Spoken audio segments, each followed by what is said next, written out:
Sawa ka na ba sa buhay mo? O, eto. Pupunasan natin yung mukha mo para, ha?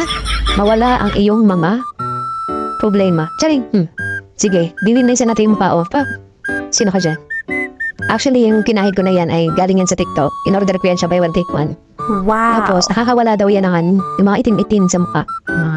Pag ginamit mo siya, magkakaroon ka ng freshness effect. Charing. Ayan yan. So, nakikita nyo naman sa battle. Ano siya, liquid siya. Tapos, kapag pinahid ko siya sa mukha, nagiging ganyan.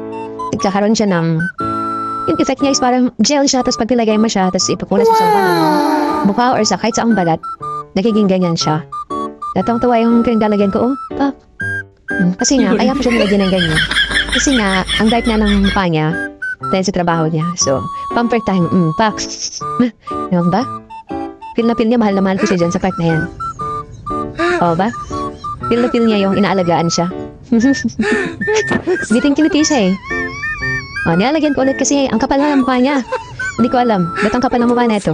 Literal na makapal yung mukha dahil sa mga alikabo at sa lahat ng mga sa araw-araw niya na ginagawa. Nagkaharutan pa kami dalawa. Paano kasi may hinahawakan siya na hindi maganda? May anomalya siyang ginagawa sa ilalim ng kanyang kamay. Sa isang kamay, di ba? Hindi nakikita. May ginagawang anomalya yan. Okay guys, bye-bye. Love you.